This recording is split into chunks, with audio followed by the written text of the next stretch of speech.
K R. Narayanan film ഇൻസ്റ്റിറ്റ്യൂട്ടിൽ ജാതി വിവേചനം നടന്നിട്ടില്ലെന്ന് അടൂർ ഗോപാലകൃഷ്ണൻ. പ്രചരിക്കുന്നത് തെറ്റായ വിവരങ്ങളാണ്, വിവാദമല്ല അപവാദമാണ് നടക്കുന്നതെന്നും institute chairman Adoor Gopalakrishnan news 18നോട് പറഞ്ഞു.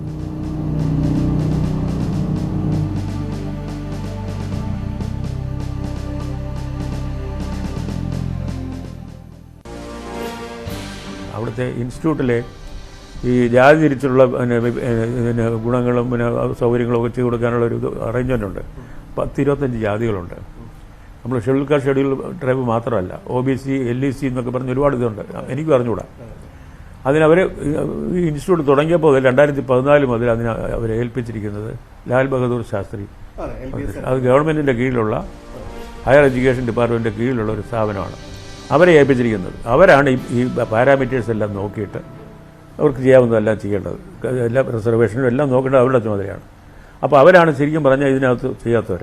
പക്ഷെ അവർ അതിൽ ലിസ്റ്റിൽ അദ്ദേഹത്തിന്റെ പേര് ശരത്ത് എന്ന് പറയുന്ന ആളുടെ പേര് ഉൾപ്പെടുത്തി എന്നാണ് പറയുന്നത്. ഇല്ല, അവരെങ്ങനെ ഉൾപ്പെടുത്തുന്നത്? അവർ ഉൾപ്പെടുത്തിയ പിന്നെ എടുക്കാതിരിക്കുന്നതാ. അങ്ങനെ എടുക്കാതിരുന്നു, പകരം അല്ല, അത് കള്ളം പറയുന്നതല്ലേ. ഹൈക്കോടതിയിൽ അഫിഡവിറ്റ് നൽകിയത് അല്ലല്ല, ഹൈക്കോടതി അപ്പീലൊന്നുമല്ല. അങ്ങനെ അയാളില്ല. അയാൾക്ക് ഞാൻ പറയാം, ആദ്യം അവർ തീരുമാനിച്ച ഹെഡ് ഓഫ് ദി ഡിപ്പാർട്ട്മെൻറ്റും സബ്ജക്ട് സ്പെഷ്യലിസ്റ്റും ഉണ്ട് ഈ എഡിറ്റിങ്ങിൽ തന്നെ. അവർ രണ്ടുപേരും കൂടെ തീരുമാനിച്ചത് നമുക്ക് നമ്മുടെ കട്ട് ഓഫ് മാർക്ക് എന്ന് പറഞ്ഞാൽ 60 മാർക്ക് താഴെയുള്ള ആരെയും എടുക്കേണ്ടെന്ന് ആദ്യം തീരുമാനിക്കുന്നു. അങ്ങനെ എടുത്തപ്പോൾ അവർക്ക് 4 പേരെ കിട്ടിയുള്ളൂ. അപ്പോൾ ശങ്കരമോഹനെ നിർബന്ധിച്ചിട്ടാണ് അത് വീണ്ടും 50 ആക്കാൻ പറഞ്ഞത്. മനസ്സിലായില്ലേ? നേരെ തിരിച്ചാണ് ഇവർ പറഞ്ഞുണ്ടാക്കുന്നതിന് നേരെ തിരിച്ചാണ്. ശങ്കരമോഹൻ പറഞ്ഞു ഞങ്ങൾ 50 ആക്കിയിട്ട് കുറച്ചുകൂടെ കുട്ടികൾ എടുക്കാൻ നോക്കും. 50 ആക്കിയപ്പോൾ 2 കുട്ടികൾ വന്നു. അങ്ങനെ 6 പേരായി. അപ്പം നോക്കിയപ്പോൾ ഈ ശരിക്കും പറഞ്ഞാൽ പിന്നെയും കുറച്ചു. പിന്നെയും നമുക്ക് ഈ ഷെഡ്യൂൾ കാസ്റ്റ് ഷെഡ്യൂൾ ട്രൈബൽ ആരെങ്കിലും ഉണ്ടെങ്കിൽ എടുക്കാൻ വേണ്ടിയിട്ട് അതിനെ കുറച്ച് 45 ആക്കി. അതിലും വന്നില്ല. അപ്പോൾ വേണമെങ്കിൽ പിന്നെ LBSകാർക്ക് പറയാമായിരുന്നു, ഇതിൽ വന്നില്ലെങ്കിൽ പോലും നമുക്ക് ഒരാളിനെ എടുക്കണമെന്ന് അവർ പറയാമായിരുന്നു. അവർ പറഞ്ഞില്ല.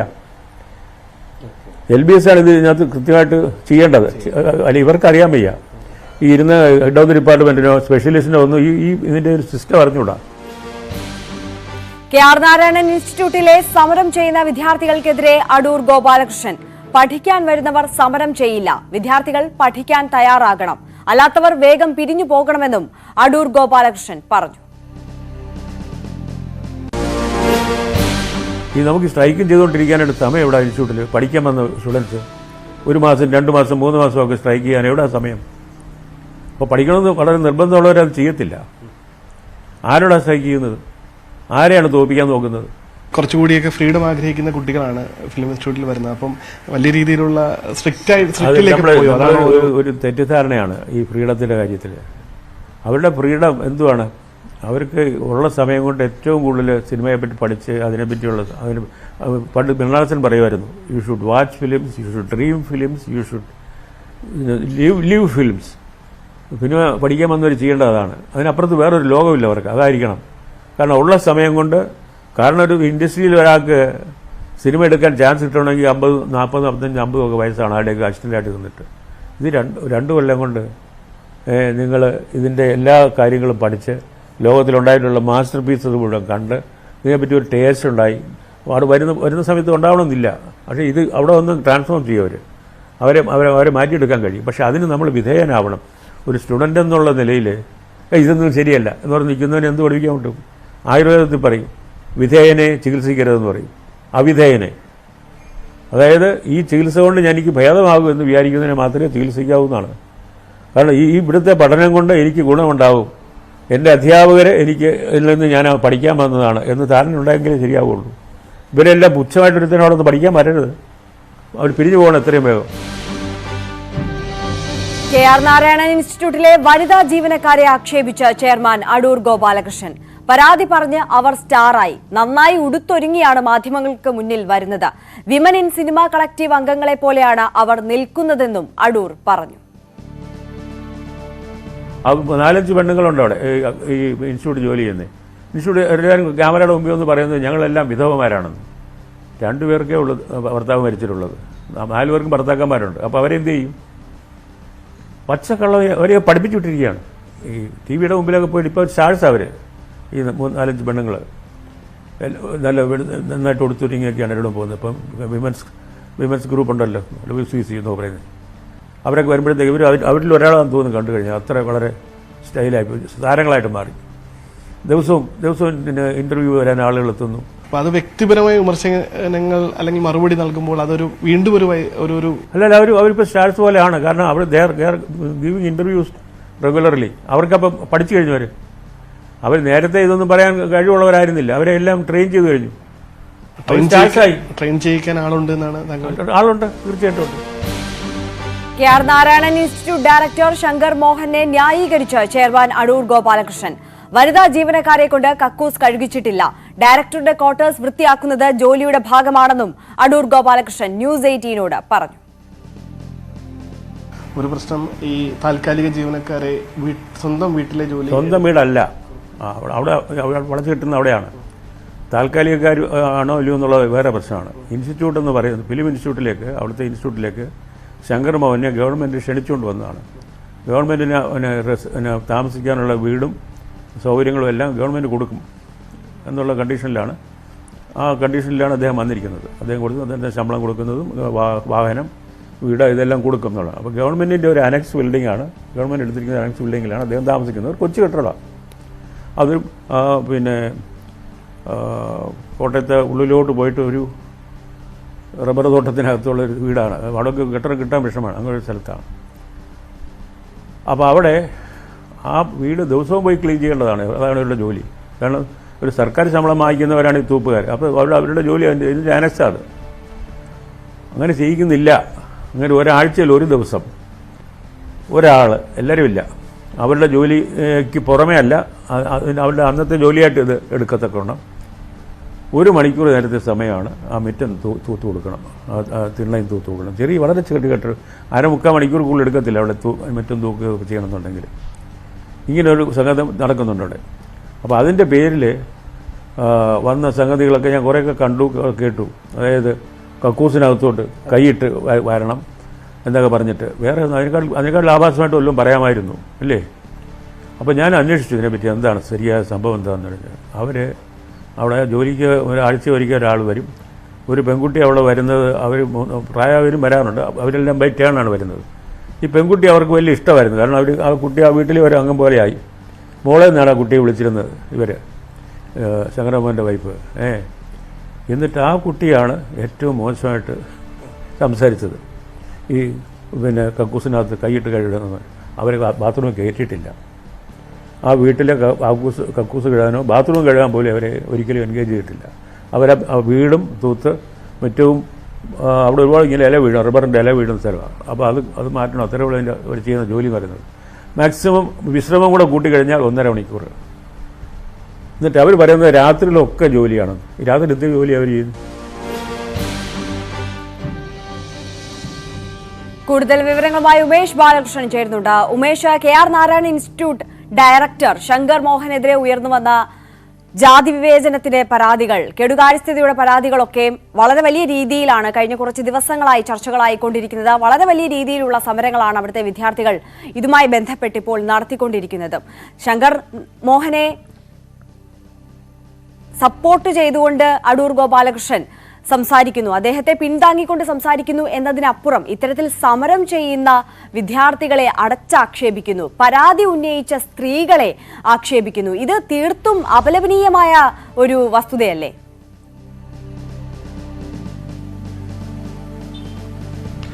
തീർച്ചയായും. എന്തായാലും നമുക്ക് ആദ്യം വാർത്തയിലേക്ക് വന്നു കഴിഞ്ഞാൽ പ്രധാനമായി കെ.ആർ. നാരായണൻ ഇൻസ്റ്റിറ്റ്യൂട്ടുമായി ബന്ധപ്പെട്ട് ഉയർന്ന പ്രധാന ആരോപണം ആദ്യം ഇത്തരത്തിൽ ഡയറക്ടർക്കെതിരെയായിരുന്നു. ഡയറക്ടർ വീട്ടിൽ ഇത്തരത്തിൽ താൽക്കാലിക വനിതാ ജീവനക്കാരെ കൊണ്ട് കക്കൂസ് കഴിയിക്കുന്നു, അതും കൈകൊണ്ട് കഴുകാൻ നിർബന്ധിക്കുന്നു എന്നുള്ളതാണ്. രണ്ടാമത്തെ ആരോപണം ഈ വിദ്യാർത്ഥി, അതായത് അഡ്മിഷൻ നൽകുന്നതിൽ കൃത്യമായ സംവരണ തത്വം പാലിച്ചില്ല, ദളിത് വിദ്യാർത്ഥിയെ അല്ലെങ്കിൽ SC/ST വിദ്യാർത്ഥിയെ ഇത്തരത്തിൽ അഡ്മിഷൻ നൽകാതെ പുറത്തു നിർത്തി എന്നുള്ളതാണ്. മൂന്നാമത്തേത് ഇതുമായി ബന്ധപ്പെട്ട പരാതി ഉന്നയിച്ച വിദ്യാർത്ഥികളോട് പറഞ്ഞത് ഇത്തരത്തിൽ ശങ്കർ മോഹൻ ഒരു കുലീനനായ വ്യക്തിയാണ്, അദ്ദേഹം അത്തരത്തിൽ ആരോടും പെരുമാറില്ല എന്നുള്ളതാണ്. എന്തായാലും ഈ വിഷയങ്ങളോടെല്ലാം ആദ്യഘട്ടത്തിലൊന്നും അടൂർ പ്രതികരിക്കാൻ തയ്യാറായിരുന്നില്ല. അതിനുശേഷമാണ് IFFK വേദിയിൽ മുതിർന്ന ചലച്ചിത്ര പ്രവർത്തകരടക്കം, അതായത് മുൻ അക്കാദമി ചെയർമാൻ കമൽ, മുൻ ആർട്ടിസ്റ്റിക് ഡയറക്ടർ ബീന പോൾ, കൂടാതെ സംവിധായകരായ നേതാക്കന്മാരായ ജിയോ ബേബി, മഹേഷ് നാരായൺ അടക്കമുള്ള ആഷിഖ് അബു അടക്കമുള്ളവർ പ്രതിഷേധവുമായി രംഗത്തെത്തുകയും വിദ്യാർത്ഥികൾക്ക് പൂർണ്ണ പിന്തുണ നൽകുകയും ചെയ്തു. അതിനുശേഷം തളിപ്പറമ്പ് നടന്ന രണ്ടാമത്തെ IFFKയുടെ പ്രാദേശിക ഫെസ്റ്റിവലുമായി ബന്ധപ്പെട്ട് ഉദ്ഘാടകനായി സർക്കാർ നിശ്ചയിച്ചത് അടൂരിനെയായിരുന്നു.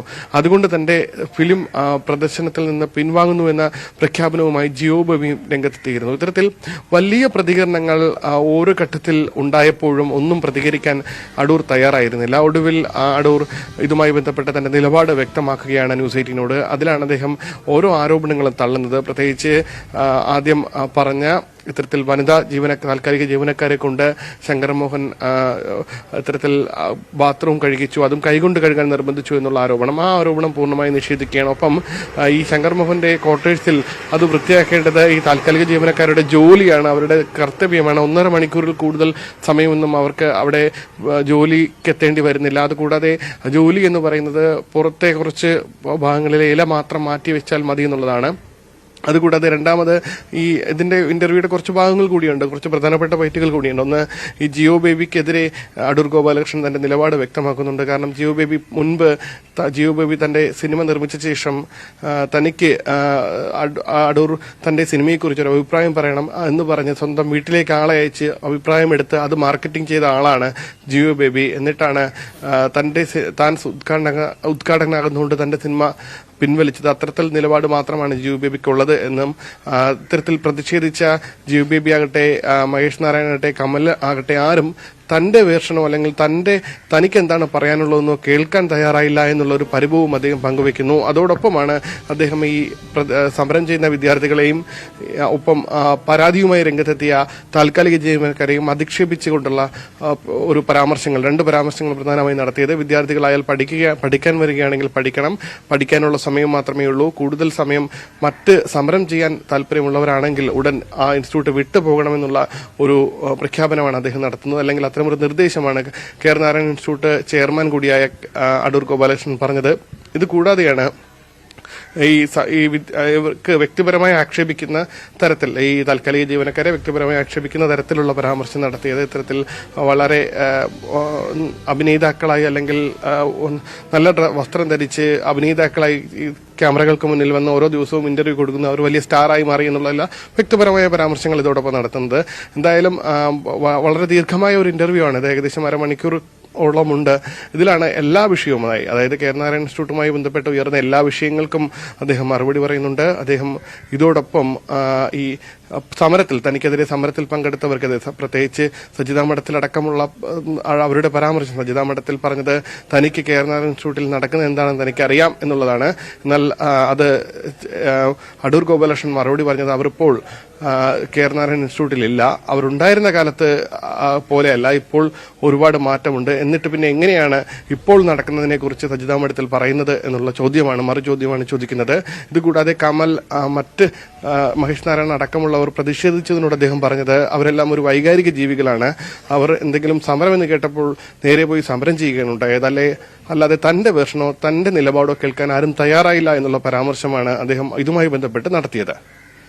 ഉമേഷ്, അത് തന്നെയാണ് നമുക്കറിയാം. വിശ്വവിഖ്യാതനായിട്ടുള്ള സംവിധായകനാണ് അടൂർ ഗോപാലകൃഷ്ണൻ. ഇത്തരത്തിലുള്ള സമൂഹത്തിലെ ജാതി വിവേചനത്തെക്കുറിച്ചും മറ്റ് അന്യായങ്ങളെക്കുറിച്ചുമൊക്കെ സിനിമയിലൂടെ മറുപടി പറയുകയും പ്രതിഷേധിക്കുകയും ചെയ്ത വ്യക്തിത്വമാണ്. പക്ഷെ അത്തരത്തിൽ ഉള്ള ഒരു മഹത് വ്യക്തിത്വം ഒരു സ്വന്തം വ്യക്തി ജീവിതത്തിലേക്ക് എത്തുമ്പോൾ അദ്ദേഹം ചെയർമാനായിരിക്കുന്ന ഒരു സ്ഥാപനത്തിൽ ഇത്തരത്തിൽ വളരെ വലിയ രീതിയിലുള്ള പരാതികൾ ഉയർന്നു വരുന്നു, അതും പ്രത്യേകിച്ച് ജാതി വിവേചനവുമായി ബന്ധപ്പെട്ടിട്ടുള്ള പരാതികൾ ഉയർന്നു വരുന്ന ഒരു സാഹചര്യത്തിൽ ഇതുപോലൊരു നിലപാട് കൈക്കൊള്ളുക എന്ന് പറയുമ്പോൾ അത് വളരെ വലിയ പ്രത്യാഘാതങ്ങൾ, ദൂരവ്യാപക പ്രത്യാഘാതങ്ങൾ ഉണ്ടാക്കാൻ പോകുന്ന ഒരു വിഷയം തന്നെയല്ലേ?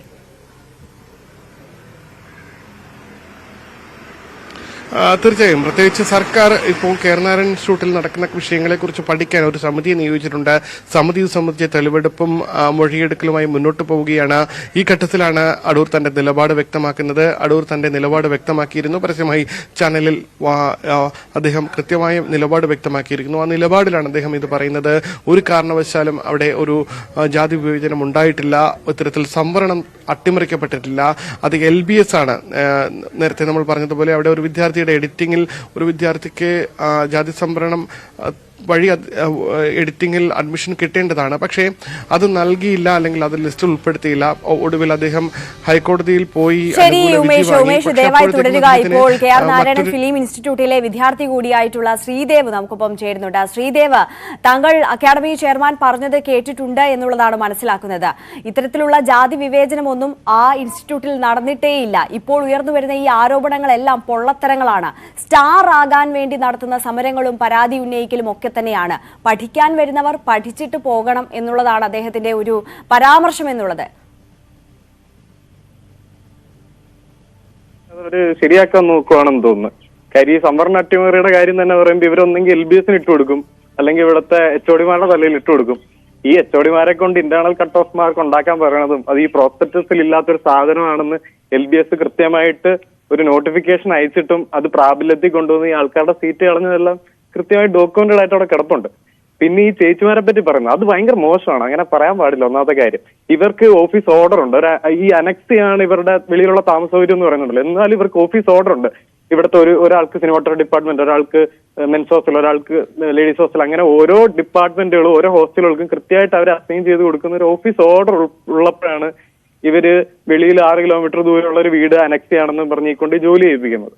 അപ്പൊ ഇത് ഈ ചേച്ചിമാര് അവർക്ക് അനുഭവിച്ച പ്രശ്നങ്ങൾ അവർ തുറന്നു പറയാണ്. അവരത് പുറത്ത് പറയാൻ പെടുന്ന പാട് തന്നെ ഭയങ്കര ബുദ്ധിമുട്ടാണ്.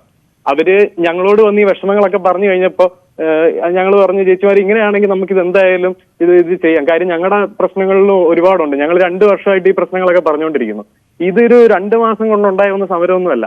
2019 ലോക്ക്ഡൌൺ തുടങ്ങി ഞങ്ങളുടെ ബാച്ച് കയറി ഈ ശങ്കർമോഹൻ വന്ന് ഞങ്ങളുടെ ബാച്ച് കയറി ഒരുമിച്ച ആ ഒരു സമയം തൊട്ട് തന്നെയാണ് ഈ പല കേസുകൾ ഈ കോടതിയിൽ ജാതി വിവേചനത്തിനെതിരെയും ഈ പ്രതികരണ നടപടിക്കെതിരെ 2 കേസ് കുട്ടികൾ കൊടുത്തിട്ടുണ്ട്. അതിന്റെ കൂടാതെയാണ് ഈ ഒരുപാട് വർഷങ്ങളായിട്ട് ഈ വരുന്ന പ്രശ്നങ്ങൾ. ഇവർ ഈ കോഴ്സിൽ ലാഗ് ആക്കുന്നത് വിദ്യാർത്ഥികളാണെന്ന് പറയുന്നുണ്ടല്ലോ. കൃത്യമായ ഒരു അക്കാഡമിക് കലണ്ടർ ഇതുവരെ ഞങ്ങൾക്ക് തന്നിട്ടില്ല. അക്കാഡമിക് കലണ്ടർ തന്നു കഴിഞ്ഞാൽ തന്നെ അറിയില്ല ഏത് ഡേറ്റിൽ കോഴ്സ് തീരുന്നു. അതെന്തുകൊണ്ട് ഇവർ തരുന്നില്ല? ഇവര് ഒരു സിലബസ് ഇപ്പൊ ഒരു പുതിയൊരു ബാച്ച് വന്നു കഴിഞ്ഞാൽ വെബ്സൈറ്റിൽ സിലബസ് ഇട്ടിട്ടാണ് അവരെ എൻട്രൻസിന് ഇന്റർവ്യൂവിന് വിളിക്കുന്നത്. ഇപ്പോഴും ആ കുട്ടികളുടെ സിലബസ് അവർ കംപ്ലീറ്റ് ചെയ്തിട്ടില്ല. അതും ഈ അടൂർ ഗോപാലകൃഷ്ണൻ പണ്ട് 1996 FTIയിൽ കൊണ്ടുവന്ന 3 വർഷം 2 വർഷമാക്കി ചുരുക്കിയപ്പോ അന്ന് അവിടെ പിള്ളേർ 100 ദിവസത്തിന് അടുപ്പിച്ച് സമരുന്ന സാധനം ഒരു സൈക്കിൾ പോലെ പുള്ളി പിന്നെ ഇവിടെ കൊണ്ടുവരാണ്. അപ്പൊ ഇതെല്ലാം പുള്ളി ഇങ്ങനെ ചെയ്തു വെച്ചിട്ടും ഞങ്ങളാണ് പ്രശ്നക്കാരെന്ന് പറയുമ്പോ എനിക്ക് തോന്നുന്നു അതല്ല ഇത് ഇങ്ങനെ പറയുമ്പോഴും വേറൊരു കാര്യം വെച്ചാൽ പുള്ളി വരെ ഞങ്ങളോട് ഇതുവരെ സംസാരിച്ചിട്ടില്ല. ഞങ്ങൾ പുള്ളി കംപ്ലൈന്റ് ചെയ്തിട്ടുണ്ട്, എല്ലാം ചെയ്യുന്നത്. പുള്ളി ഞങ്ങളോട് ഒരു തരത്തിൽ ഇതുവരെ സംസാരിക്കാൻ ശ്രമിച്ചിട്ടില്ല, ഞങ്ങളുടെ ഭാഗം കേൾക്കാൻ ശ്രമിച്ചിട്ടില്ല, ഒന്നും ചെയ്തിട്ടില്ല. അപ്പൊ ഇതിങ്ങനെ പിന്നെയും പറയുമ്പോ ഇത് ഒന്നെങ്കിൽ ഈ പൊതുസമൂഹത്തിനെ പറ്റിക്കാണ്, അല്ലെങ്കിൽ ഗവൺമെന്റിന്റെ അടുത്ത് ഞങ്ങൾ ഇങ്ങനെ തന്നെയാണ്, ഞങ്ങൾ ശരിയായിട്ടാണ് കാര്യങ്ങൾ ചെയ്യുന്നതെന്ന് പറഞ്ഞ് മനസ്സിലാക്കുക. ഈ വിദ്യാർത്ഥികളെ മൊത്തം ഒഴിവാക്കി ഇവർ ഈ നടത്തുന്ന പരിപാടി എന്ന് പറയുന്നത് മൊത്തത്തിലൊരു വെള്ളപൂശലാണെന്നാണ് ഞങ്ങൾക്ക് തോന്നുന്നത്. ഞങ്ങള് ചെയ്യാനുള്ളതെല്ലാം അല്ലെങ്കിൽ പ്രസന്റ് ചെയ്യാനുള്ള കാര്യങ്ങളെല്ലാം പ്രസന്റ് ചെയ്തു. ഇതെല്ലായിടത്തും എത്തിയിട്ടുണ്ട്. ഞങ്ങളുടെ ഓൺലൈൻ വഴിയാണെങ്കിൽ എല്ലാ വഴിയും ഞങ്ങൾക്ക് പറയാനുള്ള കാര്യങ്ങളൊക്കെ പറഞ്ഞു കഴിഞ്ഞു. അതിലൊരു വാലിഡിറ്റി ഉണ്ട്. അത് എവിടെ വന്ന് എത്ര പേര് അന്വേഷിച്ചാലും അതിലൊരു മാറ്റം ഉണ്ടാകാൻ പോകുന്നില്ല. ഇവർ ഈ പറഞ്ഞിറക്കുന്ന പരിപാടി ഒന്നും ഇതല്ല കറക്റ്റ്, ഇതിലൊരു ന്യായമുണ്ടെന്ന് എല്ലാവർക്കും മനസ്സിലാവും. അപ്പോഴും ഇതിനെ ഇങ്ങനെ പിന്നെയും പറഞ്ഞുകൊണ്ടിരിക്കുന്നത് വേറെന്തെങ്കിലും ആണെന്നാണ് എനിക്ക് തോന്നുന്നത്. ശ്രീദേവ് സൂചിപ്പിച്ചതുപോലെ തന്നെ ഇതിപ്പോൾ ഇന്നോ ഇന്നലെയോ തുടങ്ങിയ സമരമല്ല. കഴിഞ്ഞ 2 വർഷങ്ങളായി ഇൻസ്റ്റിറ്റ്യൂട്ടിൽ തുടർന്നുകൊണ്ടിരിക്കുന്ന വിവേചനമാണ്, അതിനെതിരെയുള്ള പ്രതിഷേധവുമാണ്. ഈ ജാതി സംവരണവുമായി ബന്ധപ്പെട്ട് ഈ അഡ്മിഷൻ സമയത്ത് ഇത്തരത്തിലുള്ള സംവരണം അട്ടിമറിക്കുന്നതിലൂടെ ദളിത് വിദ്യാർത്ഥികൾക്ക് അഡ്മിഷൻ നഷ്ടമായിട്ടുണ്ട് എന്നുള്ളതാണ് ഒരു പരാതി, അല്ലേ? അതെ അതെ. എത്ര വിദ്യാർത്ഥികൾക്കാണ് ഇത്തരത്തിൽ പുറത്ത് നിൽക്കേണ്ടി വന്നിട്ടുള്ളത്? ഈ 60 സീറ്റുകളുണ്ട് മൊത്തം. 10 സീറ്റ് വീതം ഓരോ 6 ഡിപ്പാർട്ട്മെന്റ്, അങ്ങനെ 60 സീറ്റുണ്ട്. ഈ 60 സീറ്റുകളിൽ 30 സീറ്റ് മെറിറ്റ് സീറ്റുകളും 30 സീറ്റ് റിസർവേഷൻ സീറ്റുകളാണ്. 30 reservation സീറ്റുള്ളത് SC, ST, OB, SC, BC, EWS ഈ ഇത്രയും കാറ്റഗറീസ് ഉൾപ്പെട്ടിട്ടാണ് ഈ 30% സീറ്റുള്ളത്. ഈ 30 സീറ്റുകളിലും സാധാരണയായിട്ട് ചെയ്യേണ്ടതെന്ന് പറഞ്ഞാൽ ഈ 60 കുട്ടികളെയും എൻട്രൻസ് ഈ 300 കുട്ടികളെ അടുപ്പിച്ച് എൻട്രൻസ് ഓറിയന്റേഷന് വിളിക്കും. ഓരോ ഡിപ്പാർട്ട്മെന്റിൽ ഒരു 40 പേര് വീതം. അപ്പൊ ഈ 40 പേര് വരുമ്പോൾ അവർ അതിനനുസരിച്ച് റിസർവേഷൻ കാറ്റഗറിയിൽ അലോട്ട് ചെയ്യാൻ പറ്റും. എന്നിട്ട് ഇവിടെ നിന്ന് ഇവർ റാങ്ക് ലിസ്റ്റ് ഉണ്ടാക്കി തിരിച്ച് LBSന് അയക്കുമ്പോൾ LBS ആ കുട്ടികളുടെ റാങ്ക് ലിസ്റ്റ് അനുസരിച്ച് റിസർവേഷൻ കാറ്റഗറി എല്ലാം അനുസരിച്ച് ഇതിനെ അലോട്ട് ചെയ്യും. അതിന് പകരം പ്രോസ്പെക്ടസ് ഇല്ലാത്ത തരത്തിലൊരു ഇന്റേണൽ കട്ട് ഓഫ് മാർക്ക് ഉണ്ടാക്കി. എന്നിട്ട് സ്റ്റേറ്റ് മെറിറ്റിലുള്ള റിസർവേഷൻ കുട്ടികളെ റിസർവേഷനിലോട്ട് തട്ടി ആകെ 4 കുട്ടികൾക്ക് മാത്രമേ കറക്റ്റായ റിസർവേഷനിലൂടെ ഇവിടെ സീറ്റ് ലഭിച്ചിട്ടുള്ളൂ. ബാക്കി എല്ലാ വിദ്യാർത്ഥികളും സ്റ്റേറ്റ് മെറിറ്റിൽ കയറിയ വിദ്യാർത്ഥികളാണ്. റിസർവേഷനെ പൂർണ്ണമായി അട്ടിമറിച്ചിരിക്കുകയാണ്. അപ്പോൾ ഈ അട്ടിമറി സംബന്ധിച്ച് ചോദ്യങ്ങൾ ഉയർന്നപ്പോൾ എന്ത് വിശദീകരണമാണ് ഇൻസ്റ്റിറ്റ്യൂട്ടിന്റെ ഭാഗത്തു നിന്നുണ്ടായത്? അത് LBS ആണ് ചെയ്യുന്നതെന്നാണ് പറഞ്ഞത്. അപ്പോഴാണല്ലോ ഈ LBSന്റെ ലെറ്റർ വരുന്നത്. ഈ ഞങ്ങൾ ഹയർ എഡ്യൂക്കേഷൻ മിനിസ്റ്ററിനെ കാണാൻ പോയപ്പോൾ ആ ഒരു സമയത്ത് ഹയർ എഡ്യൂക്കേഷൻ മിനിസ്റ്റർ ഉൾപ്പെടെ LBSന്റെ ഡയറക്ടറിനെ വിളിച്ചു. അപ്പൊ ഈ LBSന്റെ ഡയറക്ടർ അപ്പൊ പറയണത് ഇതുപോലെ ഇങ്ങനെ ഒരു കാര്യം ചെയ്യാൻ പറഞ്ഞ ഡയറക്ടറാണ്. അപ്പൊ ആ സമയം പെട്ടെന്ന് ഡയറക്ടർ പറഞ്ഞു അത് ഞാനല്ല, അത് എച്ച്ഒഡിമാരാണ് ഇന്റേണൽ കട്ട് ഓഫ് മാർക്ക് തീരുമാനിച്ചത്. അവര് തീരുമാനിച്ചനുസരിച്ചിട്ടാണ് ഞാൻ പിള്ളേരെ എടുത്തത്. ഈ ഇന്റേണൽ കട്ട് ഓഫ് മാർക്ക് എന്ന് പറഞ്ഞൊരു ആശയം പോലും പ്രോസ്പെക്ടസിലില്ല. അങ്ങനെ ഒരു പരിപാടി ചെയ്യരുത്. അങ്ങനെ ഒരു പരിപാടി ചെയ്താൽ തന്നെ അത് കാറ്റഗോറിക്കൽ വൈസ് റിലാക്സേഷൻ ഉണ്ടാവണം. അങ്ങനെ ഒരു പരിപാടി ചെയ്യരുതെന്ന് പറയുമ്പോൾ തന്നെ അത് ചെയ്ത് അത് പിന്നെ ഒരു അക്കാഡമിക് കമ്മിറ്റി എന്ന് പറഞ്ഞൊരു സംഭവം ഉണ്ടാക്കി ഈ എച്ച്ഒഡിമാരെ അതിനകത്ത് ഉൾപ്പെടുത്തി ഇവരിത് പെട്ടെന്ന് റെഡിയാക്കുമായിരുന്നു. അത് LBS ഇതുപോലെ ഇങ്ങനെ നിങ്ങൾ മാറ്റം വരുത്തണമെങ്കിൽ ഒരു ഇന്റേണൽ പോളിസി ഉണ്ടാക്കണം, അല്ലാതെ LBS ഒന്നും ചെയ്യാൻ പറ്റത്തില്ല. അതിന്റെ ഒഫീഷ്യലായിട്ടൊരു ഇതുണ്ടല്ലോ, അവർ അയച്ചൊരു ലെറ്റർ ഉണ്ടല്ലോ. ആ ലെറ്റർ കാണുമ്പോൾ തന്നെ മനസ്സിലാവും ഇവര് ഇത് ചെയ്തിട്ടാണ് ഇങ്ങനെ ഒരു പരിപാടി നടന്നത്. അന്നത് മിനിസ്റ്ററിന് മനസ്സിലായി. അപ്പൊ ഇത് മൊത്തത്തിൽ ഈ പരിപാടി ഇതിൽ വ്യത്യാസം നടന്നിട്ടുണ്ട്. പക്ഷെ പുള്ളി ഒന്നെങ്കിൽ ഇത് ഗവൺമെന്റിന്റെ തലയിൽ കെട്ടിവെക്കും, അല്ലെങ്കിൽ ഇത് ഈ എച്ച്ഒഡിമാരുടെ തലയിൽ കെട്ടിവെക്കും.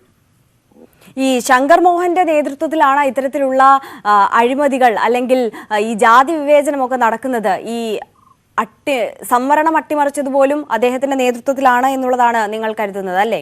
അല്ല, ഞാന് general secretary, first year representative, ഞങ്ങൾ 3 പേര് സമരം തുടങ്ങി 3-ാം ദിവസം ആയപ്പോ ഹയർ എഡ്യൂക്കേഷൻ മിനിസ്റ്ററിനെ കാണാൻ വരുന്നു. അപ്പൊ ഞങ്ങൾ ഇങ്ങനെ ചോദിച്ചു എന്തുകൊണ്ട് ഇങ്ങനെ ഒരു കാര്യം ചെയ്തു, ഇങ്ങനെ ഒരു ഇന്റേണൽ കട്ട് ഓഫ് മാർക്ക് പ്രോസ്പെക്ടസിൽ ഇല്ല.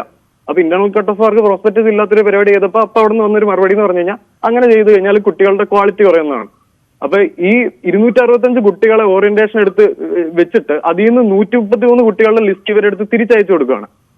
അപ്പൊ ആ തിരിച്ചയച്ചു കൊടുക്കുന്ന ലിസ്റ്റിൽ ഈ പറയുന്ന റിസർവേഷൻ കാറ്റഗറിയിലുള്ള കുട്ടികൾ ഇല്ലെങ്കിൽ ഉറപ്പായിട്ട് ആ സീറ്റുകൾ ഫില്ലാവില്ല. അപ്പൊ ഇതെല്ലാം ഇവിടെ ഇൻസ്റ്റിറ്റ്യൂഷനിൽ നടക്കുന്ന ഒരു അഡ്മിനിസ്ട്രേഷൻ തലത്തിൽ നടക്കുന്ന ഒരു സംഭവമാണ്. അത് ഇവർ ഇത്രയും കാലം ഒളിച്ചു വെച്ചിട്ട് പെട്ടെന്ന് ഇത് പുറത്തു വന്നപ്പോൾ ഇവരിത് ബാക്കിയുള്ളവരുടെ തലയിൽ കെട്ടിവെക്കാൻ നോക്കുകയാണെന്നാണ് നമുക്ക് മനസ്സിലായത്. തീർച്ചയായും വെള്ള പൂശാനുള്ള ഒരു ശ്രമം നടക്കുന്നു എന്നുള്ളതാണ് ശ്രീദേവ് പറയുന്നത്. ശ്രീദേവ്, അതേസമയം തന്നെ മറ്റൊരു പ്രധാനപ്പെട്ട വിഷയം, ഒരു ഇഷ്യൂ ഇൻസ്റ്റിറ്റ്യൂട്ടിൽ നടക്കുന്നത് ഇത്തരത്തിൽ ഈ താൽക്കാലിക ജീവനക്കാരെ ദുരുപയോഗം ചെയ്യുന്നു എന്നുള്ളത് സംബന്ധിച്ചിട്ടാണ്. അതായത് അവരെ കൊണ്ട് പേഴ്സണൽ ക്വാർട്ടേഴ്സ് വൃത്തിയാക്കിക്കുന്നു, അതും കൈകൊണ്ട് കക്കൂസ് അടക്കം കഴുകാൻ നിർബന്ധിക്കുന്നു ഈ ഇൻസ്റ്റിറ്റ്യൂട്ട് ഡയറക്ടർ എന്നത് അടക്കമാണ് മറ്റൊരു പരാതി. പക്ഷേ ഈ പരാതികളെല്ലാം കെട്ടിച്ചമച്ചതാണെന്നുള്ളതാണ് ഇപ്പോൾ ഇൻസ്റ്റിറ്റ്യൂട്ട് ചെയർമാൻ പറയുന്നത്. അല്ല, ആ ജീവനക്കാർ പറയുന്നതിലൊരു സത്യമുണ്ട്, അതിലൊരു കാര്യമുണ്ട്. അത് അസോസിയേറ്റ് ചെയ്ത് ഒരുപാട് പേർക്ക് ഇതിനെപ്പറ്റി എല്ലാ ധാരണകളുണ്ട്. ഇവിടെയുള്ള ആൾക്കാർക്ക് അറിയാം അങ്ങനെ ഒരു കാര്യം നടന്നിട്ടുണ്ട്. ഇവിടെ പല ചേച്ചിമാരും 1.5 മണിക്കൂറെന്ന് പറയുമ്പോഴും ഓരോ ചേച്ചിമാരും രാത്രി അവിടെ ചെന്നിട്ട് രാത്രി ഇറങ്ങിപ്പോയി പുള്ളി ഒരു ഓട്ടോ പോലും വിളിച്ചു കൊടുക്കാതെ ഇവിടുന്ന് സെക്യൂരിറ്റിനെ വിളിച്ച് സെക്യൂരിറ്റി അവിടുന്ന് വണ്ടി അറേഞ്ച് ചെയ്ത് കൊടുത്ത് അങ്ങനെയൊക്കെ പോകേണ്ട അവസ്ഥ വന്നിട്ടുണ്ട്. അപ്പൊ ഇത്തരം കാര്യങ്ങൾ ഇവിടെ ഈ പറയണ അവിടെയുള്ള ഓരോ ജീവനക്കാർക്കും അറിയാവുന്ന കാര്യമാണ് ഇങ്ങനത്തെ കാര്യങ്ങളോട് നടക്കുന്നുണ്ടെന്ന്. ഇവർ ചെന്ന് അഡ്മിനിസ്ട്രേഷനിലോട് പറയുമ്പോൾ ഇവരോട് പറയുന്നത് ഈ കോൺട്രാക്റ്റിലാണ് നിങ്ങളെ പിരിച്ചുവിടാൻ പറ്റും, പിരിച്ചുവിട്ട് പുതിയ ആൾക്കാരെ എടുക്കാൻ പറ്റുമെന്ന്. അപ്പൊ ഇങ്ങനെ പേടിപ്പിച്ച് വെച്ചിട്ടാണ് ഇത്ര നാൾ ഈ പരിപാടി ചെയ്തുകൊണ്ടിരുന്നത്. ഞങ്ങൾ ആ സ്ട്രൈക്ക് തുടങ്ങുന്നതിന്റെ ഒരാഴ്ച, ആ ഒരു മുമ്പത്തെ ആഴ്ച വരെ ഈ പ്രോസസ് ഇങ്ങനെ നടന്നുകൊണ്ടിരിക്കുകയാണിത്. എന്തായാലും ഈ സമരം നടത്തുന്ന വിദ്യാർത്ഥികൾക്കെതിരെ വളരെ മോശമായിട്ടുള്ള പരാമർശമാണ് ചെയർമാന്റെ ഭാഗത്തു നിന്നുണ്ടായിട്ടുള്ളത്. ഇനിയും സമരപരിപാടികളുമായി ഏത് വിധേന നിയമപരമായി ഒക്കെ ഈ ഒരു വിഷയത്തെ നേരിടാനാണ് നിങ്ങൾ തീരുമാനിച്ചിട്ടുള്ളത്? അല്ല, ഇതിപ്പോ സിനിമ പഠിക്കാൻ വന്ന വിദ്യാർത്ഥികൾ സിനിമ പഠിച്ചിട്ട് പോകണമെന്ന് പറയുന്നത് കറക്റ്റാണ്. സിനിമ പഠിച്ചിട്ട് പോകണം, പക്ഷെ സിനിമ പഠിക്കാനുള്ള സാഹചര്യം ഉണ്ടാക്കി വെക്കണം. ഇവിടെ ഒരു തിയേറ്റർ പണിത് വെച്ചിട്ടുണ്ടെങ്കിൽ 150 സീറ്റുള്ള തിയേറ്റർ പണിത് വെച്ചിട്ടുണ്ടെങ്കിൽ അത് എല്ലാ ദിവസവും അക്കാഡമിക് സ്ക്രീനിങ് നടത്തേണ്ട ചുമതല ഇവിടുത്തെ ഈ പണിത് വെച്ചിരിക്കുന്ന ആൾക്കാർക്ക് തന്നെയുള്ള, അല്ലെങ്കിൽ ആ ഗവൺമെന്റിന്റെ അല്ലെങ്കിൽ അഡ്മിനിസ്ട്രേഷൻ ഇരിക്കുന്ന ആൾക്കാരാണ്. ആ സിനിമ ആ ഒരു ഡെയിലി സ്ക്രീനിങ് ഒഴിവാക്കത്തില്ല. തിയേറ്റർ മിക്സിംഗ് സ്റ്റുഡിയോ ആണ്, അതുകൊണ്ട് നിങ്ങൾക്ക് അത് ഉപയോഗിക്കാൻ പറ്റില്ല എന്ന് പറഞ്ഞാൽ അത് ഒഴിവാക്കുന്നു. അടൂർ സാർ പറഞ്ഞല്ലോ ലൈബ്രറിയിൽ ബുക്ക് ഉണ്ടോന്ന്. ഇവിടുത്തെ ലൈബ്രറി ഒന്ന് നിങ്ങൾ തന്നെ നോക്കണം. ഇവിടെ ആവശ്യത്തിനുള്ള പുസ്തകങ്ങളില്ല. സിലബസിൽ പറയുന്ന റെഫറൻസ് പുസ്തകങ്ങൾ പോലും ഇവിടെ ഇല്ല. ഇവിടെ ഇൻഫ്രാസ്ട്രക്ചർ ഫെസിലിറ്റി പറയുന്ന പോലെ ഈ ശങ്കർമോഹനും അടൂരും വന്നിട്ടാണ് ഇവിടെ ഇൻഫ്രാസ്ട്രക്ചർ ഫെസിലിറ്റീസ് കൂടുന്നതെന്ന് പറയുമ്പോഴും ഈ പറയുന്ന DIC യൂട്ടും പ്രിവ്യൂ തിയേറ്ററൊക്കെ മന്ത്രി KT ജലീൽ ഇവരൊക്കെ വരുന്നതിന് മുന്നേ ഉദ്ഘാടനം ചെയ്ത് അതിന്റെ പരിപാടികൾ തുടങ്ങിയതാണ്. ഇവർ വന്നു കഴിഞ്ഞിട്ട് ഇവിടെ ആകെ മേടിച്ചിട്ടുള്ള ഒരു 13 ലക്ഷം രൂപ വിലയുള്ള ഒരു സാസ്ലറിന്റെ ഒരു ട്രൈപോഡാണ്. ആ ട്രൈപോഡ് തന്നെ ഞങ്ങൾ മര്യാദയ്ക്ക് ഇതുവരെ ഉപയോഗിച്ചിട്ടില്ല. അത് 2021 ആ ഒരു സമയത്ത് എന്തോ മേടിച്ചിട്ട് ഇതുവരെ അത് റെക്ടിഫൈ ചെയ്ത് തിരിച്ചു കിട്ടിയിട്ടില്ല. അതിപ്പോഴും ഇങ്ങനെ ഓടിക്കൊണ്ടിരിക്കുകയാണ്. അല്ലാതെ ഇവിടെ ഒരു തരത്തിലുള്ള ഇൻഫ്രാസ്ട്രക്ചറൽ ഇതും ഇവരാരും കൊണ്ടുവന്നിട്ടില്ല. അപ്പോൾ ഇവർ ഇതിനെ തന്നെ ഇങ്ങനെ പറഞ്ഞുകൊണ്ടിരിക്കുകയാണ് ഇവരിതെല്ലാം കൊണ്ടുവന്നു, ഈ ഇൻസ്റ്റിറ്റ്യൂട്ട് നന്നാക്കുന്നത് ഇവരാണ്, നല്ലതാണ്. ഇവരിപ്പോ ഓൾറെഡി നല്ല രീതിയിൽ ഉണ്ടായിരുന്ന ഒരു ഇൻസ്റ്റിറ്റ്യൂട്ടിനെ നശിപ്പിച്ചുകൊണ്ടിരുന്നിട്ട് ഇപ്പോഴാണ് ഇത് നന്നായെന്ന് പറയുമ്പോൾ അത് ബാക്കിയുള്ള ഇതിനു മുമ്പുണ്ടായ ഇത്രയും പരിപാടികൾ ചെയ്ത് അല്ലെങ്കിൽ ഇതിന് ഈ ഒരു നിലയിൽ എത്തിച്ച ആൾക്കാരെ മൊത്തത്തിൽ ഇത് ചെയ്യുന്ന രീതിയിലാണല്ലോ അതിന്റെ ഒരു ഇത് വരുന്നത്. ഞങ്ങളോട് പ്രതികരിച്ചതിന് ഇപ്പോൾ സംവിധായകൻ ജിയോ ബേബി കൂടി നമുക്ക് ഒപ്പം ചേരുന്നുണ്ട്. ശ്രീ ജിയോ ബേബി, താങ്കൾക്കെതിരെയും അടൂർ ഗോപാലകൃഷ്ണൻ വളരെ രൂക്ഷമായ വിമർശനം തന്നെയാണ് ഉന്നയിച്ചിട്ടുള്ളത്. തന്നെ ഉപയോഗപ്പെടുത്തി ആളായ വ്യക്തിയാണ് ജിയോ ബേബി എന്നുള്ളതാണ് അദ്ദേഹം പറയുന്നത്. നമുക്കറിയാം കഴിഞ്ഞ കുറച്ച് ദിവസങ്ങളായിട്ട് നടന്നുകൊണ്ടിരിക്കുന്ന വിവാദങ്ങളും പ്രശ്നങ്ങളും ഒക്കെ. ഇപ്പോൾ അദ്ദേഹം ഇത്തരത്തിലൊരു പരസ്യ പ്രതികരണം കൂടി നടത്തിയ സ്ഥിതിക്ക് എന്താണ് താങ്കൾക്ക് പ്രതികരിക്കാനുള്ളത് ഈ വിഷയത്തിൽ? അദ്ദേഹം എനിക്കെതിരെ നടത്തിയ പരാമർശത്തെ കുറിച്ച് എനിക്ക് പ്രത്യേകിച്ചൊന്നും പറയാനില്ല. ഞാൻ ബഹുമാനിക്കുന്ന ഒരു ഫിലിം മേക്കറാണ് അദ്ദേഹം. ഞാൻ തന്നെ അദ്ദേഹത്തെ ഗ്രേറ്റ് ഇന്ത്യൻ കിച്ചൺ കാണണമെന്ന് പറയും. അദ്ദേഹം കാണുകയും അദ്ദേഹം ഒരു അഭിപ്രായം പറയുകയും ചെയ്തു. ആ അഭിപ്രായം ഞങ്ങൾ സോഷ്യൽ മീഡിയ വഴി പ്രചരിപ്പിച്ചു. ഞാൻ എൻ്റെ യൂട്യൂബ് ചാനലിൽ അത് ഇട്ടിട്ടുണ്ട്. അതുകൊണ്ട് അങ്ങനെ അന്ന് അഭിപ്രായം പറഞ്ഞുകൊണ്ട് ഇന്ന് ഒരു പറ്റം വിദ്യാർത്ഥികളോട് അല്ലെങ്കിൽ കേരളത്തിലെ വിദ്യാർത്ഥികളോട് അല്ലെങ്കിൽ നമ്മുടെ വിദ്യാഭ്യാസ സ്ഥാപനത്തിന്റെ തലപ്പത്തിരുന്ന് ഇങ്ങനെ വൃത്തികേട് കാണിക്കുമ്പോൾ എനിക്ക് അടൂർ ഗോപാലകൃഷ്ണനെ കൈയടിക്കാൻ സൗകര്യമില്ല. അദ്ദേഹത്തെ താങ്കൾ തുടർന്നോളൂ. അല്ല, ഞാൻ അദ്ദേഹം ഉപയോഗിച്ചു എന്ന് പറഞ്ഞാൽ എനിക്കറിയില്ല. അത് പറഞ്ഞു അതിനെക്കുറിച്ച് എനിക്ക് ഒരു പരാമർശം നടത്താൻ അത് അദ്ദേഹം ഏത് രീതിയിലാണ് പ്രതികരിക്കുന്നെങ്കിൽ അത് പ്രതികരിച്ചോട്ടെ. പക്ഷെ ഇത് അതൊന്നും അല്ല. ഇത് ജാതിയുമായ വിവേചനം ഇല്ല, കാണിച്ചിട്ടില്ല. വിദ്യാർത്ഥികളാണ് പ്രശ്നം ഉണ്ടാക്കുന്നതെന്ന് പറയുന്ന ഇദ്ദേഹം, നിങ്ങളൊന്ന് ആലോചിച്ച് നോക്കൂ. നിങ്ങൾ ഒരു മാധ്യമ സ്ഥാപനത്തോടാണ് പറഞ്ഞത്. 88 വിദ്യാർത്ഥികൾ, ഒരു കോളേജിലെ മുഴുവൻ വിദ്യാർത്ഥികൾ സമരത്തിലാണ്. ഇന്ത്യയുടെ പല ഭാഗത്തു നിന്നുള്ള വിദ്യാർത്ഥികൾ ഒരുമിച്ച് നിന്ന് സമരം ചെയ്യുന്നു. ഒരു പ്രശ്നവുമില്ലാതെ എങ്ങനെയാണ് ഇത്രയും വിദ്യാർത്ഥികൾക്ക് ഒരുമിച്ച് നിൽക്കാൻ സാധിക്കുക? സംവരണം അട്ടിമറിക്കപ്പെട്ടു അല്ലെ? LBSന്റെ പരീക്ഷാ മൂല്യനിർണ്ണയമായിട്ട് ബന്ധപ്പെട്ട് ഉണ്ടാകുന്ന രേഖകളൊക്കെ ഈ വിദ്യാർത്ഥികൾ തന്നെ പുറത്തു വിട്ടതാ. എന്നിട്ടും ഇരുന്നുകൊണ്ട് ഇങ്ങനെ പറയുന്നതിന് എന്ത് ഉളുപ്പില്ലായ്മയാണ് ഈ കാണിക്കുന്നത്? പഠിക്കാൻ വന്നാൽ പഠിച്ചിട്ട് പോകണം എന്നുള്ളതാണ് അദ്ദേഹം പറഞ്ഞിരിക്കുന്നത്. അത് ഈ പഠിക്കാൻ വന്നാൽ പഠിച്ചിട്ട് പോകാനുള്ള അന്തരീക്ഷം ഉണ്ടാവണ്ടേ അല്ലേ? അവിടെ പഠിപ്പിക്കാനുള്ള അന്തരീക്ഷം ഇല്ലല്ലോ. അവിടുത്തെ പല അധ്യാപകരോടും അവർക്ക് ജോലി ചെയ്യാൻ സാധിക്കുന്നില്ലല്ലോ. ഇതേ വിവേചനങ്ങളും ഇതേ പ്രശ്നങ്ങളും തന്നെയാണ്. ഇപ്പോ അവിടെ ജാതി വിളിച്ച് അധിക്ഷേപിച്ചിട്ടില്ല, അല്ലെങ്കിൽ ആ സ്ത്രീകളിരുന്ന് പറയുന്ന വീഡിയോ നമ്മളെല്ലാം കണ്ടതല്ലേ? അതിന്റെ സത്യാവസ്ഥ ഞാൻ അന്വേഷിച്ചതാണ്. അല്ല, നമ്മളിപ്പോ ഒരാളൊരു മീഡിയ വന്നിരുന്ന് പറയുന്ന കാര്യം മുഴുവൻ നേരാണെന്ന് വിശ്വസിക്കുന്ന ഒരു മൂഢനല്ല ഞാൻ. ഈ കഴിഞ്ഞ കുറെ നാളായിട്ട് ഞാൻ ഒരു സാമൂഹ്യ വിഷയങ്ങളും കാര്യമായി ഇടപെടാതെ എന്റേതായിട്ടുള്ള ഇരിക്കുകയായിരുന്നു. എനിക്ക് ഏറ്റവും അടുത്ത ആൾക്കാരെ താൻ ഇനി ഇത്തരം കാര്യങ്ങളിൽ ഇടപെടണ്ടെന്ന് പറഞ്ഞിട്ട് ഞാൻ ഇരിക്കുന്ന സമയത്താണ് ഈ വിഷയം വരുന്നത്. എനിക്ക് ഇടപെടാതിരിക്കാൻ പറ്റുന്നില്ല. എനിക്ക് ഇവിടുത്തെ സത്യാവസ്ഥ അറിയാവുന്നത് കൊണ്ടാണ് ഇടപെട്ട് പോകുന്നത്. ആ സ്ത്രീകൾക്ക് എന്താ അത് പുള്ളി പറഞ്ഞല്ലോ, അത് അവരുടെ ഡ്യൂട്ടിയാണ്. അത് എങ്ങനെയാണ് അവരുടെ ഡ്യൂട്ടി ആവുന്നത്? ഇദ്ദേഹം താമസിക്കുന്ന സ്ഥലത്ത് ബാത്റൂം കഴുകി കൊടുക്കുന്നത് എങ്ങനെയാണ് അവരുടെ ഡ്യൂട്ടി ആവുന്നത്? ഇനി അതിന് ഇവർ പേ ചെയ്യണ്ടേ? ഇനി അങ്ങനെ ചെയ്യുന്ന അവർ തയ്യാറാണ് ചെയ്യുന്നു. ആ സ്ത്രീകൾ നേരിട്ടിട്ടുള്ള അധിക്ഷേപം എത്രയാണ്? അത് ഈ കേരളം പോലെ ഒരു സംസ്ഥാനത്ത് നേരിട്ടിട്ട് നമ്മൾ ഇന്നും അതിനെതിരെ ഒന്നും ചെയ്യാതിരിക്കുന്നു എന്ന് പറയുന്നത് എന്താണ്? എനിക്ക് മനസ്സിലാവുന്നില്ല നമ്മൾ എങ്ങോട്ടാണ് ഈ പോകുന്നതെന്ന്. ഗവൺമെന്റ് എന്ത് തരം നിലപാടാണ് ഇതിൽ സ്വീകരിക്കുന്നതെന്ന് എനിക്ക് മനസ്സിലാകുന്നില്ല. ഈ 88 എന്നുള്ള നമ്പർ കുറവുള്ളതുകൊണ്ടാണ്, അതോ ഇതിൽ ഈ പറയുന്ന പോലെ രാഷ്ട്രീയ പ്രസ്ഥാനങ്ങളെ വിദ്യാർത്ഥി പ്രസ്ഥാനങ്ങൾ ഇടപെടാത്തത് കൊണ്ടാണ്? അതിന് ജനശ്രദ്ധ കിട്ടാത്തത് കൊണ്ടാണ്? എന്താണ് ഇത്? കേരളത്തിലെ വെറും KR നാരായണൻ എന്ന് പറയുന്ന ഇൻസ്റ്റിറ്റ്യൂട്ടിലെ വിദ്യാർത്ഥികൾ നടത്തുന്ന ഒരു സമരമല്ല ഇത്. ഇത് കേരളത്തിൽ ശ്രദ്ധിക്കപ്പെടാൻ പോകുന്ന, വരും നാളുകളിൽ മെൻഷൻ ചെയ്യപ്പെടാൻ പോകുന്ന ഒരു സമരമാണിത്. ഇത് ജയിക്കുക തന്നെ ചെയ്യും. ഇപ്പൊ അടൂർ ഗോപാലകൃഷ്ണൻ എന്തെല്ലാമാണ് പറഞ്ഞത് ഞാൻ അറിഞ്ഞത്. അദ്ദേഹം WCCയിലെ അംഗങ്ങളെ ഏതൊക്കെ രീതിയിലാണ് അധിക്ഷേപിച്ചത്. അപ്പൊ ഇതാണ് അദ്ദേഹത്തിന്റെ വാല്യൂ. അദ്ദേഹം ചെയ്ത സിനിമകളോടും അദ്ദേഹം ചെയ്ത സാംസ്കാരികമായിട്ടുള്ള കാര്യങ്ങളോടൊക്കെ എനിക്ക് യാതൊരു അഭിപ്രായത്തില്ല. അതൊക്കെ ഉണ്ട്. അത് അന്ന് അങ്ങനെ ചെയ്തു എന്ന് പറഞ്ഞ് ഇന്ന് എങ്ങനെയാണ് അത് ന്യായീകരിക്കാൻ സാധിക്കുന്നത്? എന്റെ സിനിമയെ അയാൾ നല്ലത് പറഞ്ഞു, അതുകൊണ്ട് ഞാൻ ഇന്ന് എന്ത് ചെയ്യണം? അയാൾ പറയുന്ന മുഴുവൻ വിഴുങ്ങണം? എനിക്ക് സൗകര്യമില്ല. അയാൾ പറയുന്നത് കേൾക്കാനോ അനുസരിക്കാനോ പറ്റുന്ന ഒരു തലമുറയോടല്ല അയാൾ സംവദിക്കുന്നത്. അതൊക്കെ കാലം കഴിഞ്ഞു പോയി. അത് ഇവിടെ ഗവൺമെന്റ് എന്താണ് മനസ്സിലാക്കാത്തത്? ഇത്രയും ദിവസമായിട്ട് സമരം ചെയ്യും. ആ സമരത്തെ എങ്ങനെയെല്ലാം അടിച്ചമർത്താൻ നോക്കുന്നു സർക്കാർ സംവിധാനങ്ങൾ ഉപയോഗിച്ചുകൊണ്ട്. ഈ സമരത്തെ കണ്ട് മനസ്സിലാക്കിയ പിള്ളേരോടെ നിൽക്കുന്ന ഒരു ഭരണ സംവിധാനം, ഒരു ഭരണകൂടം ഉണ്ടാകുമ്പോഴല്ലേ ഒരു സ്റ്റേറ്റ് നന്നാവുന്നത്. എത്ര സമരങ്ങൾ കണ്ട നാളെ, എത്ര സമരങ്ങൾ നടത്തി വിജയിപ്പിച്ച ഒരു എന്താ പറയുക, ഒരു കക്ഷിയാണ് ഇപ്പോൾ ഇവിടെ ഭരിക്കുന്നത്. അവരെന്താ ഈ സമരത്തെ കാണാതിരിക്കുന്നത്? അടൂർ ഗോപാലകൃഷ്ണനോടുള്ള വ്യക്തിയല്ല, ആ സ്ഥാനത്തിരുന്ന് അദ്ദേഹം ചെയ്യുന്ന, അല്ലെ ശങ്കരമോഹൻ എന്ന് പറഞ്ഞ ഇവരൊക്കെ ചെയ്തു കൂട്ടുന്ന വൃത്തികേടുകൾക്ക് നമുക്ക് കൂട്ടു നിൽക്കാൻ പറ്റത്തില്ല. ഒരു വിദ്യാഭ്യാസ സ്ഥാപനം എന്തിനാണ്, നമ്മളെ വിദ്യാഭ്യാസ സ്ഥാപനങ്ങൾ എന്തിനാണ്? ഞാൻ കോളേജിൽ പഠിച്ചുകൊണ്ടിരിക്കുമ്പോൾ സിനിമ എടുത്തതിന്, ഹോമോസെക്ഷൽ കണ്ടന്റ് ഉള്ള സിനിമ എടുത്തതിന്, ഷോർട്ട് ഫിലിം എടുത്തതിന് കോളേജിൽ നിന്ന് പുറത്തായ ഒരു വിദ്യാർത്ഥിയാണ് ഞാൻ. എന്തിനാണ് ഇങ്ങനെ ഇവർ പഠിപ്പിക്കുന്നത്? സിനിമ എടുക്കാൻ പഠിക്കാൻ ചെന്ന ഒരാളെ സിനിമ എടുത്തു എന്ന് പറഞ്ഞ് പുറത്താക്കുന്നു. ഇപ്പോൾ അവിടെ അവർക്ക് സിനിമ പഠിക്കാൻ പഠിക്കാൻ വേണ്ടി വന്നിരിക്കുന്ന മനുഷ്യരോട് ഇത്ര വിവേചനപരമായിട്ട് എങ്ങനെ പെരുമാറുന്നു? അവിടെ വർക്ക് ചെയ്യുന്ന തൊഴിലാളികളോട് ഈ നമുക്ക് കേട്ട അവിശ്വസനീയമായ തരത്തിൽ എങ്ങനെ ഒരു തൊഴിലാളിയോട് മോശമായി പെരുമാറാൻ ഇവർക്ക് സാധിക്കുന്നു? ഇതൊന്നും ഈ കാലത്ത് വെച്ച് പൊറപ്പിക്കാൻ പറ്റുന്ന കാര്യമല്ല. അത് ആ പിള്ളേരുടെ കൂടെ ഉണ്ട്. അവരിപ്പോൾ എത്ര ദിവസമായി സമരം തുടങ്ങിയിട്ട്? അവരല്ല, ഞങ്ങളെല്ലാവരും കൂടെ ഉണ്ട് ആ സമരത്തിൽ. ആ സമരം ഒരിക്കലും തണുത്തു പോവില്ല. അത് കൃത്യമായ സമയത്ത് സമരത്തിൽ ശക്തമായ ഇടപെടൽ ഉണ്ടാകുകയും സമരത്തെ മുമ്പോട്ട് കൊണ്ടുപോവുകയും ചെയ്യും, വിജയിക്കുക തന്നെ ചെയ്യും. ഈ വിജയിക്കാതെ നിർവാഹമില്ല. അതുകൊണ്ടാണ് തോറ്റുപോകുന്നത് നമ്മളെല്ലാവരുമാണ്. ഈ സമരം തോറ്റാൽ തോക്കുന്നത് കേരളത്തിലുള്ള എല്ലാ മനുഷ്യരും കൂടെയാണ് തോക്കുന്നത്. അതിന് സമ്മതിക്കരുത്. തീർച്ചയായും. എന്തായാലും ഈ സമരം വിജയിക്കും എന്നുള്ള ദൃഢനിശ്ചയത്തിൽ തന്നെയാണ് സമരാനുകൂലികൾ ഉള്ളത്. സംവിധായകൻ ശ്രീ ജിയോ ബേബിയാണ് നമ്മളോട് പ്രതികരിച്ചത്. വളരെ നന്ദി ശ്രീ ജിയോ ബേബി, ഈ നിമിഷം ഞങ്ങളോട് പ്രതികരിച്ചതിന്. ഈ വാർത്തയുടെ വിശദാംശങ്ങളിലേക്കും ചർച്ചയിലേക്കും തന്നെ തിരികെ എത്താം ഒരു ചെറിയ ഇടവേളയ്ക്ക് ശേഷം. കക്കൂസിനകത്തോട്ട്